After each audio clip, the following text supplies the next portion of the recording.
overall, what we saw was an improvement in feed efficiency, and that is energy-corrected milk divided by intake.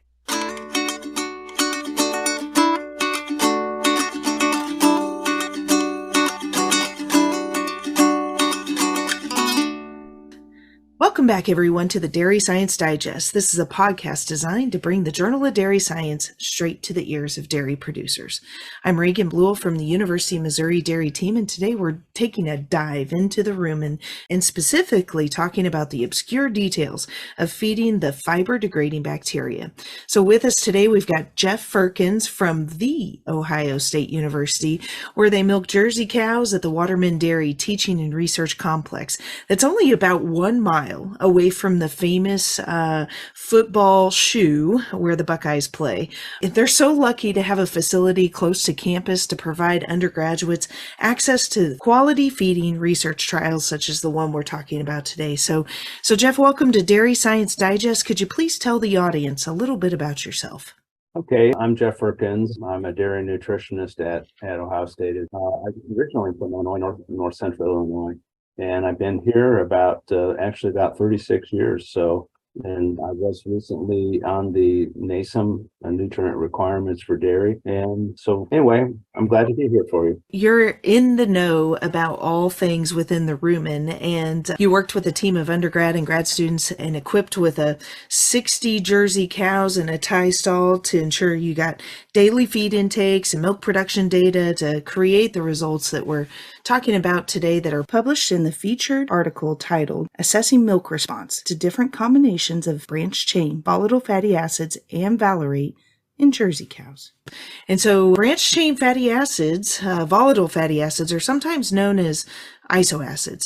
And I guess before we get too deep into this ruminant nutrition discussion, let's talk a little bit about the background of this topic. Could you please explain what are isoacids or branched chain volatile fatty acids, and why would you even consider supplementing them? Okay. Actually, when I was a student, it was all a buzz. So for one thing, we know that many of the cellulitic species of bacteria, and then some others as well, require branched chain BFA because they've basically lost the ability to make their own. And the branched BFA can be used to make branched chain amino acids. They can't live without them.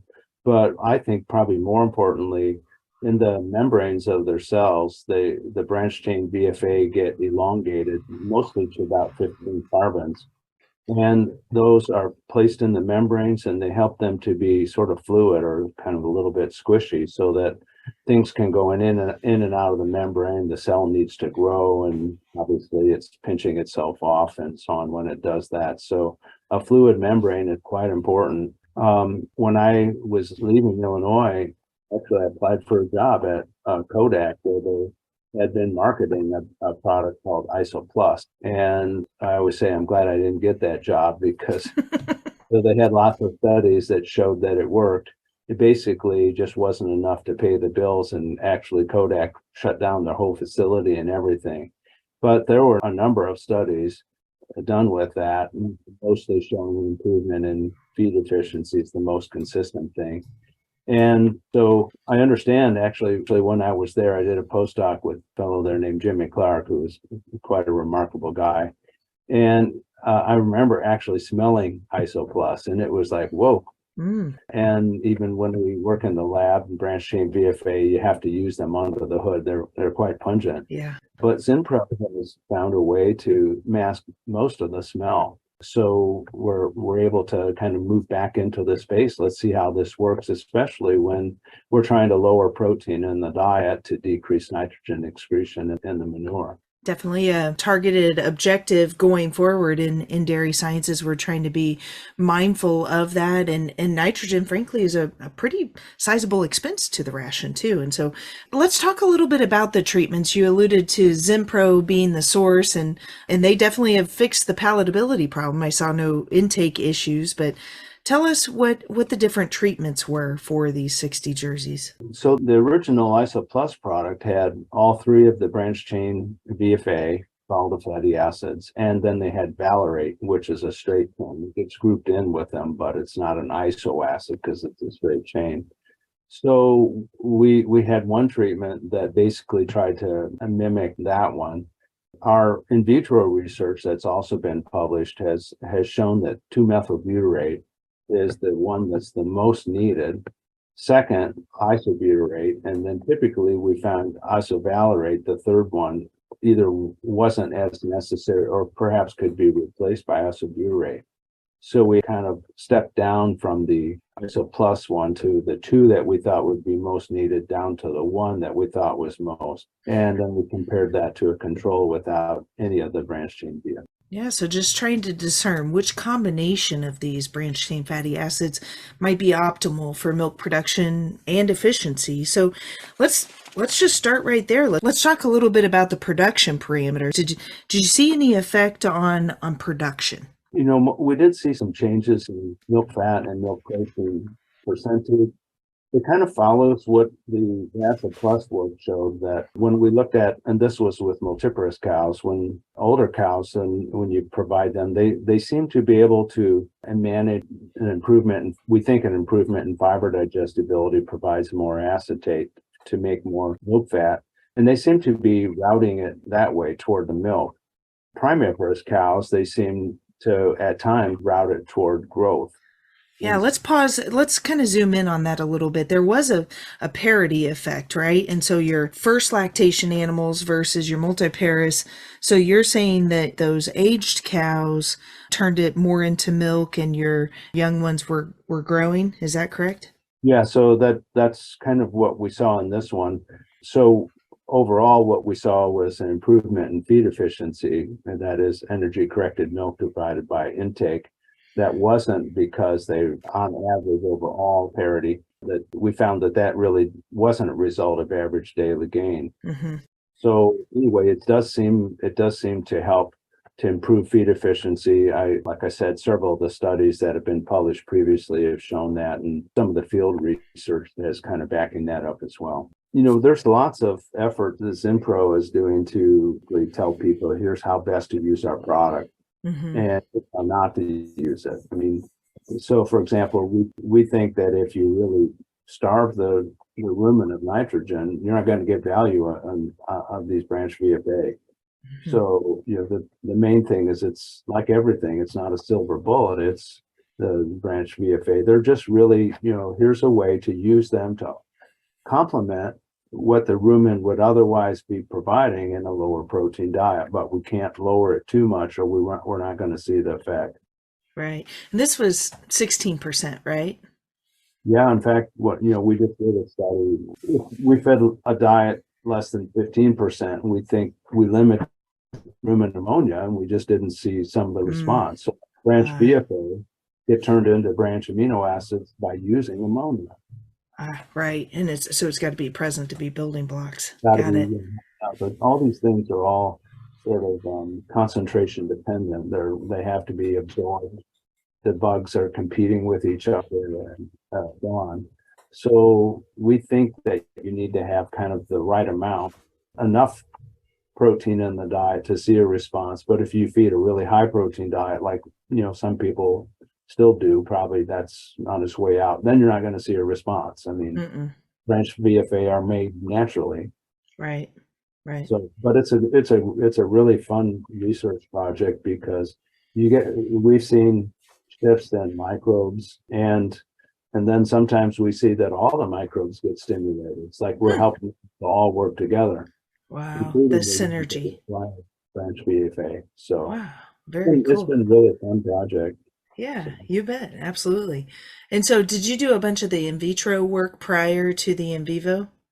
Yeah. Okay. Yeah, that's been published actually last year. So we did a bunch of that. We have some more that's actually, 2 of them are accepted and one more is coming. I'm hoping will be accepted maybe next week. And but it all kind of fits together on how to use these. It's, like I said, it's been really cool. We've done a lot of C13 labeling of the branch VFA and follow where all is backed up by appropriate pathways and expectations. It's cool. Really good project for students to understand. Here's how the rumen works and so on. something was going on around week 7 of the trial. And for those of you that are interested in looking at the figures and understanding how those are starting to pull apart through that time, there's a link to the paper there in the comments of the podcast, and you can click right in and see specifically there on, say, both figure 4 and 3 show it's starting to pull, the treatments are pulling apart around that week 7. Could you talk about what you think might be happening there in the rumen during that time? Yeah, that's a really good question. So let me backtrack and say that we were thinking isovalerate wouldn't be as needed because the precursor for that is leucine, and there's lots of rumen degraded leucine in corn-based diets. And so, there's always some production of the branch VFA anyway. It's just, do the microbes need them? And it seems to happen as they get longer on the trial. There's probably less responsiveness just because the milk production is going down. But mostly what I think is happening is kind of look through the papers and the field data on it. Usually what we think will happen is they get later in milk, then cows don't need energy. And they basically lower their intake to meet energy demands. So there's that kind of effect going on there. Sure, absolutely. And so if you were to look at this at a different stage of lactation, or could you potentially utilize this as a way to manage feed inventory, like maybe decrease overall intake for those later cows, or manage body condition score in that way? Is that a strategy that could be used? Yeah.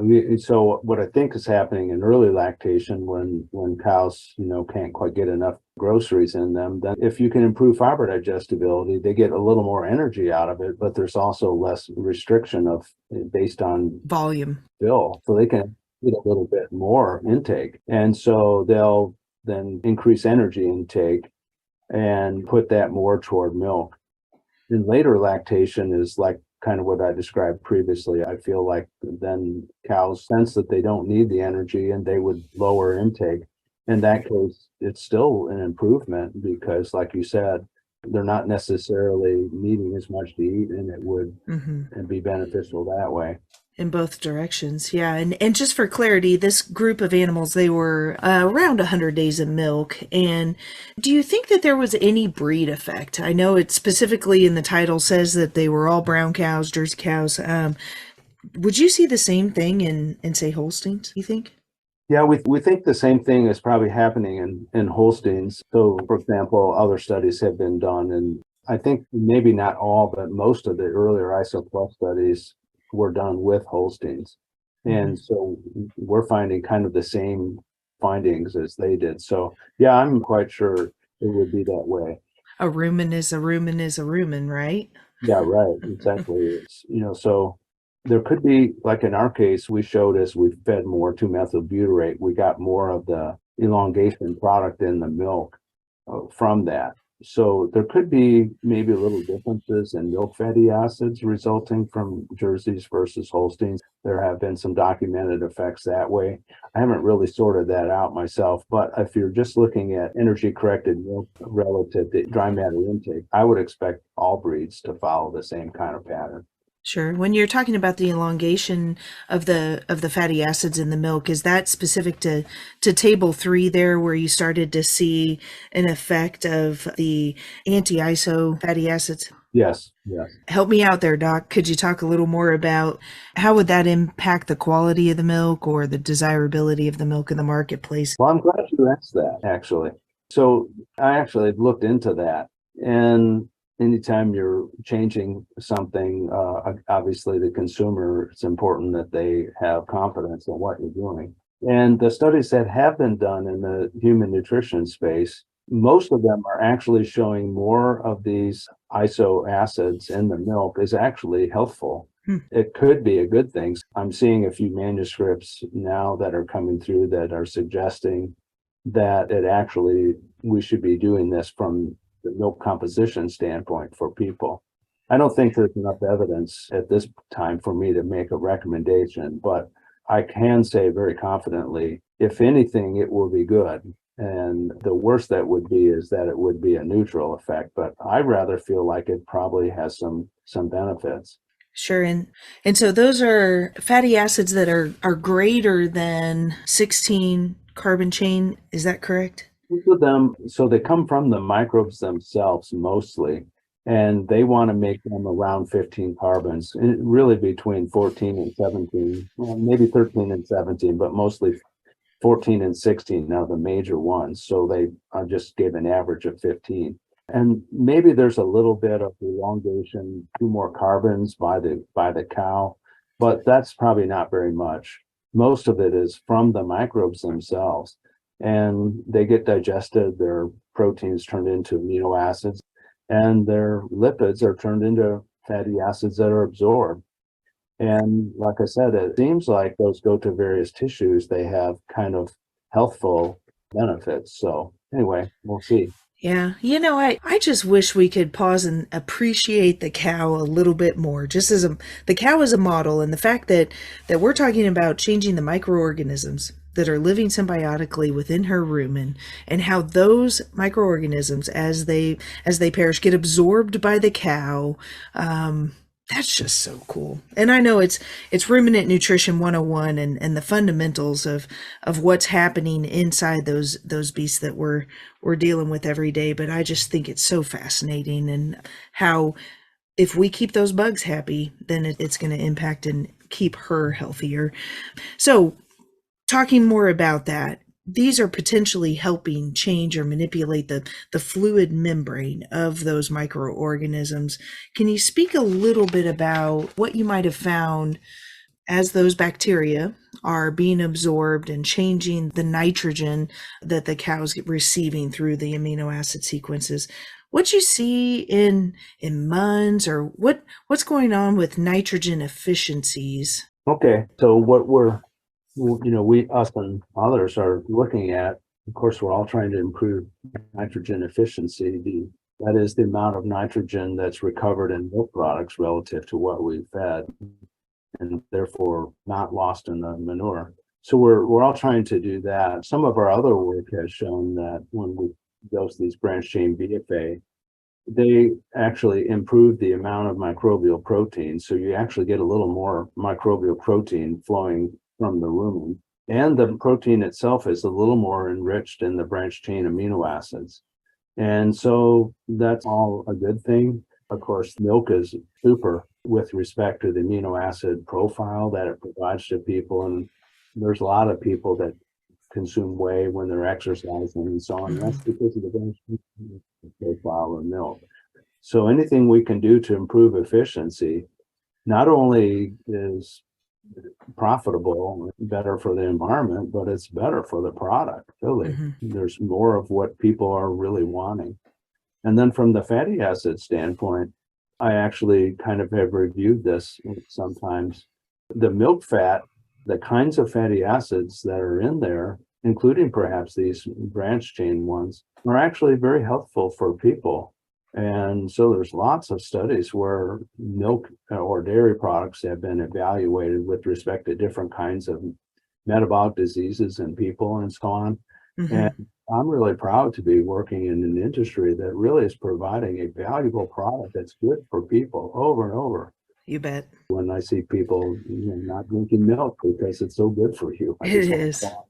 and kind of stand on my soapbox and preach to them about that. That's right. Well, and I think you're in a crowd of friends on this podcast, because I know dairy producers and nutritionists alike are listening in. And if there was one specific thing from this project, a recommendation, or what would you like boots on the ground to know from this effort? Okay, thanks. So I'll just go back into the history, my history. It's always made a big impression on me that I want to work in a field where we're good stewards. We're using nutrients appropriately. So dairy already is very efficient at converting non-human edible products into great products for people. So they're already doing that. Well, if we can improve that further, so we have kind of shown on average when we've measured it, most of the time we see something like 3 to 5% fiber digestibility improvement. If we can improve fiber digestibility, that's using forages and fibrous byproducts that are not going to be used by people, converting that into a better product that people are going to use and is healthful. So I guess that would be the main thing I'd leave you with. Absolutely. Fantastic. Well, Dr. Firkins, this has been very informative, and I want to thank you for your time. And listeners, I applaud you for taking time out of your day today to learn about supplemental strategies to improve fiber digestion in your herd. I've really enjoyed our conversation, and this has been the May edition of the Dairy Science Digest, a monthly podcast project designed to bring the Journal of Dairy Science straight to your ears. We highlight peer-reviewed research articles, actively impress, sound science that you know you can base your management decisions around, provided by your University of Missouri Dairy team. So be sure to like, share, and subscribe to get future editions straight to your cell phone. This is Reagan Bluel with the Dairy Science Digest, and I hope you have a great day.